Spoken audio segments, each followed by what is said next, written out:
Okay. You're probably the only person that would have caught that, by the way, about the Oscar rather than Gwyneth. What can I say? I know my Gwyneth movies.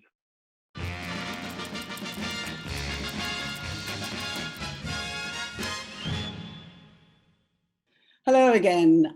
This is Talking Pictures coming to you via Zoom. I'm Mary Stack. And I'm Michael Dow. And as usual, we're going to bring you a fusion of visual options that you can add to your possible viewing considerations for the coming week. And we're going to cover some films, some notable TV series, Netflix output, and perhaps other streaming options which you may have discovered. I certainly have. Well, yeah, this is much more of one of our grab bag kind of episodes, which is nice. Yeah. All right. Well, first of all, let me start off talking about two movies I'm going to look at on Netflix. The first is a new version of Emma, which went onto Netflix almost immediately because of the COVID outbreak. And this is a very strangely cast film, directorial debut by a person called Autumn de Wilde, which sounds promising. So this Jane Austen classic has been done so many times and so well in the past, it seemed like a very odd choice for a remake.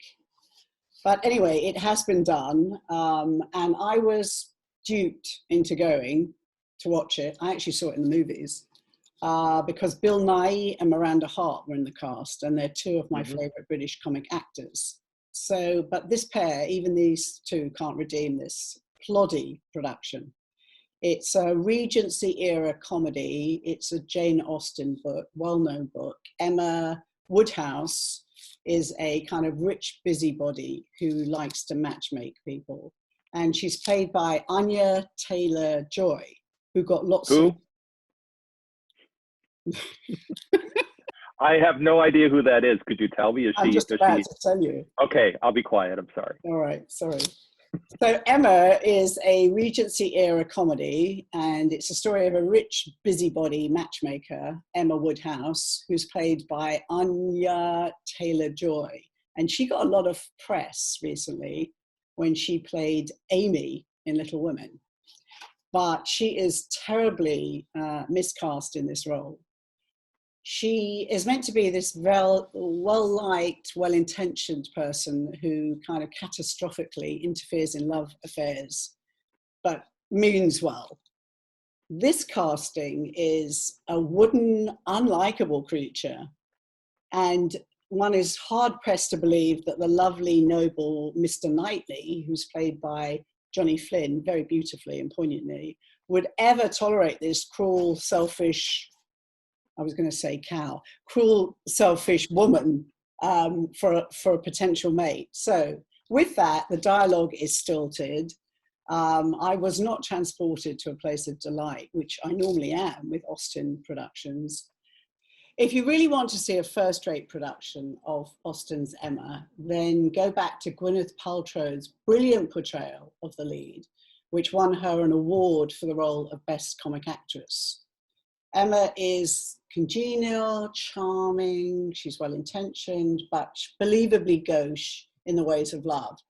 And her performance is quite stunning, one of her best. And the rest of the cast are all pretty exemplary too. There's Toni Collette, Alan Cumming, Ewan McGregor, and Jeremy Northam. Directed by Douglas McGrath, this version is a little priceless gem, and you will leave with a smile of satisfaction at a job well done. So watch that and pass on the newer one. Okay, now for something completely different. Michael is going to talk to us about Planet of the Humans, which you know something about, right? Yeah, there are still humans, right? That's probably a too soon joke, but whatever. Sorry, that's an incredibly morbid thing to say. Nonetheless, so there was this documentary, surprise documentary posted on YouTube this week. It's called Planet of the Humans. And what it does, it's a documentary that's put together by a man named Jeff Gibbs, who I wasn't familiar with him beforehand, but his writing is actually quite good and in-depth. He's an environmental journalist and researcher. And he set about in this project to investigate which is called the dark side of green energy. And you approach it, and I approached it being very skeptical. I consider myself, you know, blatantly liberal. But I nonetheless wanted to hear the argument, because what he does basically, the film is effectively broken down into two parts.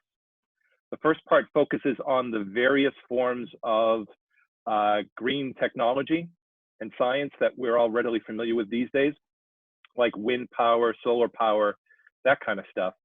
And he goes through each example pretty much systematically, and he talks about why we've in effect been sold what is referred to in the film as the green illusion, meaning that solar energy, for example, is inefficient. The technology is woefully obsolescent. It has a very short lifespan. And perhaps most importantly, it is largely funded by Koch Industries. So there's that issue. And he goes through in detail about the environmental impact, not only of, let's say, solar panel gardens or whatever you want to call them, but also windmill farms, how that technology is likewise inefficient and obsolescent. So that's basically the first half of the documentary. And it Michael, leads you. who funded this, and what do you know about this guy? Because this sounds a bit bogus to me, all this. It's honestly not. I mean, it's the kind of film I would recommend or advocate that people watch on their own and come to their own conclusions. What's his background, this guy's background? I don't know specifically what his background is beyond, I mean, you can look him up and basically Google him and see what he's written. The film is produced or executive produced by Michael Moore. And so I would say, as an aside there, because you and I have talked about Michael Moore before and how his movies just get worse and worse with every film. They become increasingly strident. Yeah, more balanced. Exactly. But what's good about this is Michael Moore kind of funds it, but then clearly takes a backseat. There's no obvious presence at all. It's entirely Jeff Gibbs' film. And he goes, again, person to person, interviews all these people and goes to these sites. And he takes you through the sites. There's one specific example of, I believe it's a windmill farm that they're trying to build in Vermont. And the amount of devastation to the land, he captures this. He just shows it to you. It's painfully obvious. It's almost like he doesn't have to even comment on it. And he takes you through these sites and shows you how much of a negative impact the so-called kind of progressive technology and progressive investment really has on the landscape. So he dismantles those. He also talks about electric cars and other examples, again, that are widely well known and recognized. But what's especially fascinating, what I'd really recommend it for, is that he spends a lot of time on biomass energy. And I have to ask you, you might be more enlightened on this than I am. Are you familiar with biomass energy? I've heard of it. Okay.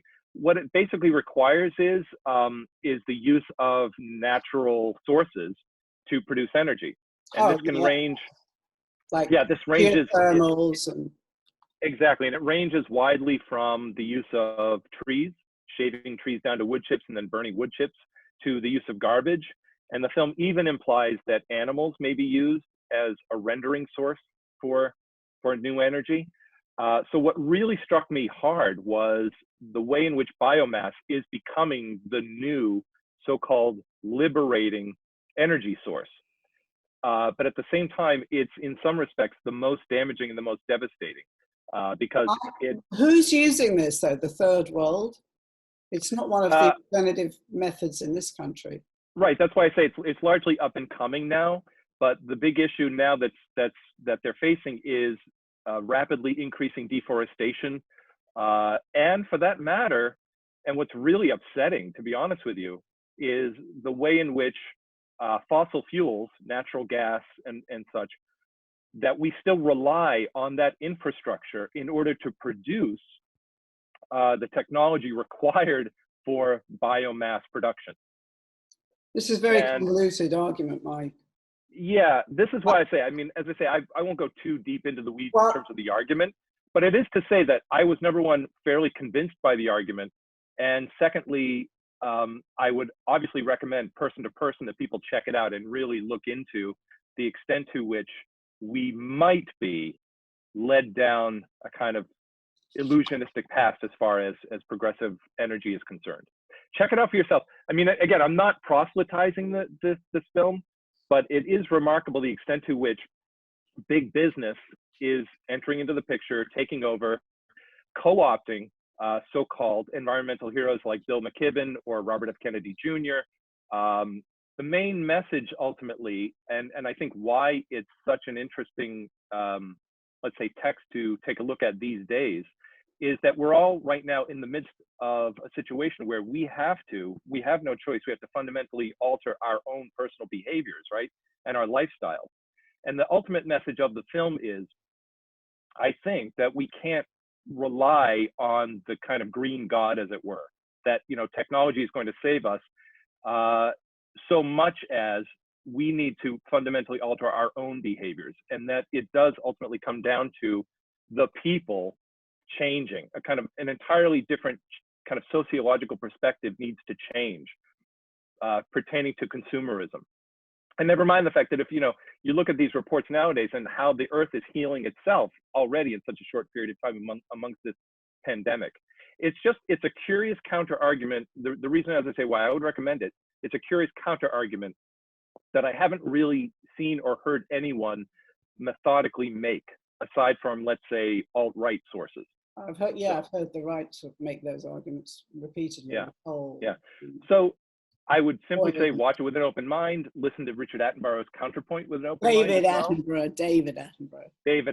I'm sorry. Listen to David Attenborough with a Are we actually recording this, or are we like having a mutual dream? This is so strange. Okay. So so recommended from my perspective, having, listened to your point with a certain degree of reservation, but I think it's it's a viewpoint worth considering. Okay, I take your point. I would say research the guy that made the film and who funded it. I mean, even if Michael Moore I like him, but he's definitely launched on some of his logic, I mean. Oh, yeah. So I agree. I would say watch Climate Change as well. David Attenborough, his last film for the planet, he says. So Our Last Hope. And it's quite staggering, the facts in that. Okay. Now, completely different little indie drama, Uncorked, which I think was quite nice. I caught on Netflix this week. Written and directed by Prentice Penny, I've never heard of. It's refreshing. It's a small budget film. It's powerful, predominantly Black cast members. It centers around the life of Elijah, the lead, played by Mamoudou Athie. He's a young man born into a family who runs a thriving barbecue business, and they want him or expect him to take over the business, but he wants to become a master sommelier, and nobody in his house even drinks wine. So his hard-working father, Louis, played by Courtney B. Vance, who's excellent, expects him to take over. So that there's this constant tension struggle between Elijah trying to do the right thing and also pursue his dreams. And it's palpable, the energy between these two. And they clash. And they're both very strong men. Fortunately, the mother in the plot, who is Niecy Nash, playing the role of Sylvia, supports Elijah and even gives him the money to go to Paris to actually study wine. While he's in France, she has a resurgence of the cancer that she's had, and he comes home for her funeral. So now everything fast forwards very quickly. Elijah has to withdraw from his classes. He's torn between his love for the family and his desire to pursue his career. But the reason why I liked it a lot is all the characters are pretty convincing. It doesn't go into a cliched ending. In fact, I was left wanting more. I would like to have watched more of it. I guess my biggest complaint was it has this terribly intrusive rapping soundtrack with F-bombs and N-words, and that is kind of dropped in at strange intervals and doesn't gel at all with the narrative. So it's a kind of a disconnect. Otherwise, I thought well worth a view. Is that juxtaposition, do you think that juxtaposition is on purpose to be jarring, or is it just a bad style choice? I think it's bad style. I don't think it's jarring enough. The characters are, contentious, and the actual plot is not very linear. It's interesting, but that was just, it felt like somebody was trying to make this a very kind of urban statement, and it didn't need it. It was really genuinely good without that. So not enough restraint. Not enough restraint. No. So down to you, down to Earth from the orbital. Now you're going. Yeah. Good. Nice segue. We're getting pretty crafty at this. So, well, I was wondering, what kind of movie would I want to recommend, again, given our current situation and compromised way of life. And curiously enough, I stumbled upon a movie that I had meant to watch 10 years ago and never got around to it. It's called Moon, a fictional science fiction film directed by Duncan Jones, who is David Bowie's son. Oh. Yeah. And so you can't help but watch it and think Major Tom, Space Oddity, because the film, it's almost like he's playing a little bit off that. Not that he's, resting on his, ancestral laurels or anything, but whatever. So the movie stars Sam Rockwell, and he really is the only, I'm in love with Sam Rockwell. I'm not ashamed to admit it. And he gets better with every movie. But this was really, or at least it should have been, his breakout role. He plays an astronaut who is stationed on the moon alone. And he's basically running an operation in which they are, and it's a curious theme with my previous example, basically this business, Lunar Industries, is strip mining the moon as an energy source. And so he's there basically to maintain operations on a 3-year mission. And to be quite honest with you, I'm not trying to be coy, but if I gave anything more away than that, it would greatly, spoil the movie, because it gets twistier and stranger and weirder. Sam Rockwell begins to have these nightmares, and then he begins to hallucinate, begins to have visitations with himself. It's one of these movies where, reality becomes increasingly ambiguous as this man's psychology is beginning to fragment. So I recommend it largely. It's not a comfort movie. I'm not going to say that. It's actually, it's rather quite somber. There are moments of humor and levity in it, and Sam Rockwell's performance is very enlivened, and he's highly enjoyable. And he carries the movie, needless to say. But beyond that, I would just recommend it in terms of it being a great study in isolation. And I think people will watch it, at least allegorically, as, a way of coming to terms with what we're all going through, as we have to quarantine.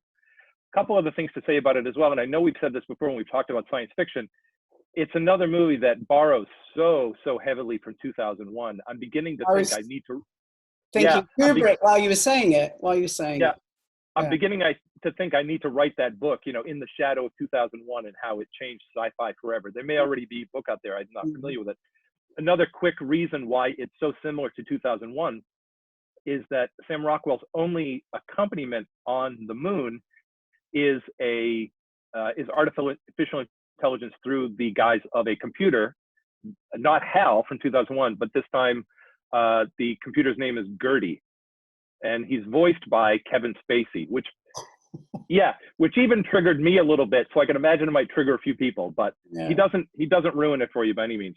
And the other interesting thing about the film is that if people are looking for such things, kind of deep diving analysis, it has a curious kind of Marxist trajectory to it,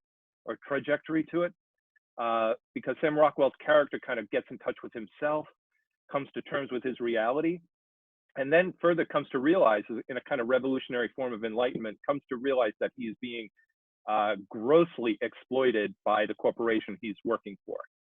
So it's one of those kinds of stories. It has a wonderfully finely tuned political undercurrent, but you don't have to look for it to enjoy the movie.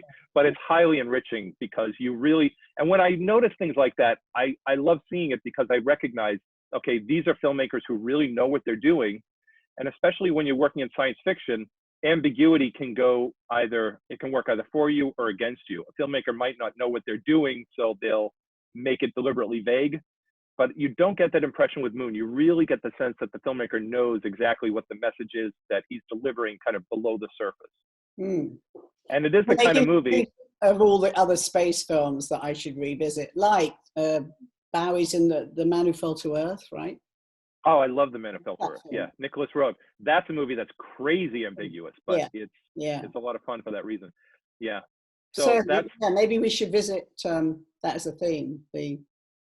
spacey films, or Yeah, yeah. Well, they lend themselves very easily to concerns of isolation and alienation, and for that matter, metaphysics, and so Well, yeah, this is that's my big pick for the week. yeah. Well, that sounds like a good one. This one I'd never. And it's on Netflix, just for people, in case anybody needs to know. It is the kind of movie you need to watch twice. I would recommend that. As if people have any free time these days. So I actually haven't watched a lot of Netflix this week. I've got some really good, I think they're really good detective series that I enjoy. The Vera, Scott and Bailey, and of course Shetland has been rerun as well, which is superb, set on the Shetland Islands. But my latest love is an Italian detective series called Thou Shalt Not Kill, with a young woman detective, very unlike any detective I've ever seen before. And it's subtitled, of course, but it's very refreshing because it's shot in a very Italian way. And there's a lot of swearing that isn't directly translated. But it's good. It's good. And she's also having an affair with her boss. So that makes it even more, I wouldn't say creepy, but that weaves into the fabric of the plot, from time to time as well. And the one you must catch, it's not a detective series, it's a drama series that has been out for about like 3 weeks now, is World on Fire, which is a big budget, epic World War II series, British series, but it's got Helen Hunt in it, who I love Helen Hunt. And she's playing an American journalist in Berlin during the Polish invasion. And so you see the kind of role of a journalist being intruded upon by first censorship and then not being able to report the horror, the calamities of what she's witnessing. And it's very fast moving. It's shot in different countries. It involves not the typical fare for Second World War. It's got interracial love affairs. It's got homosexuality. It's got class differences clashing. So it's got some atypical themes, but it's really well written, and I think you should check it out. It's I thought, just when you think you've seen everything there is to see about the Second World War, you see, another aspect to it. Particularly the British. There's two different British families that are centered upon. One is very rich and entitled, and the son doesn't get on with the mother and actually ends up going to war to get away from her. But he has a love affair with a girl in Poland who ends up joining the Polish resistance. So there's that theme. And then there's this working class family, the daughter of whom is an entertainer, and she goes around entertaining the troops. And she has a love affair with the boy from the very polished aristocratic background. But her father is a peace activist. So he's always banging on about, well, every war's worthwhile, every war's the right war, and it's a just war till you're in it. And you see this, he's been to the trenches in the First World War, and he's coming back with all that stuff. So it's actually very interesting clash of thinking that was going on at the time after the disillusionment of the First World War, how people like the soldier, who's the father, doesn't want his kids to have anything to do with the war. So it's well written. It's worth it. Well, I think it's the excavation potential for World War II seems to be endless. Yeah. I mean, they're still doing it with the Civil War, so we got a long way to go. But yeah. And so now we're going to finish very briefly on the Tiger King saga, Mike. Which written off and has rediscovered. Yeah, I mean, it's I know I talked about the first couple of episodes the last time we chatted a couple weeks ago, and I imagine probably everyone has seen the series by now, so I don't need to torment you with a summary, except to say that I think episode 3 is the best, which focuses on Carol Baskin, the woman who is portrayed as Joe Exotic's enemy number 1, allegedly. That's the most fascinating episode, even though it seems in some ways tangential to what the show is ultimately about, which is the rise and fall of Joe Exotic, this kind of, let's say, low quality zoo owner, right? So, but the series is definitely good. I mean, he ran for governor, that falls apart, and he brings in these kind of mafioso types into the zoo who take over and basically drive him out. And as everyone probably knows by now, Joe Exotic is in jail. I won't spoil that too much, but I think at least for some of the reasons why he's behind bars, they are justified, whether or not the documentary effectively makes that case. There is one follow-up episode, which I should probably mention is the most significant one, which is called The Tiger King and I. They just released an 8th episode this past week. So Tiger King and I is hosted by the unfortunately quite unfunny Joel McHale. And what it does is basically provide you a where are they now summary of the major players in the documentary. And the documentary in some ways, without the gloss of the show, without that kind of manipulation that I mentioned when we spoke about this previously, you really get a clearer sense that Joe Exotic belongs where he is. And I would say if you want to try to like attach some meat to the bone of the otherwise sensational documentary, it does focus on a couple of things.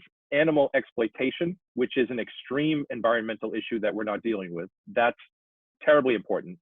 And secondly, the series, I think overall, and I keep racking my brain, why is this the one thing that's been so explosively popular this past month? I think in large part is because it is a study in at least what I would recognize as malignant narcissism.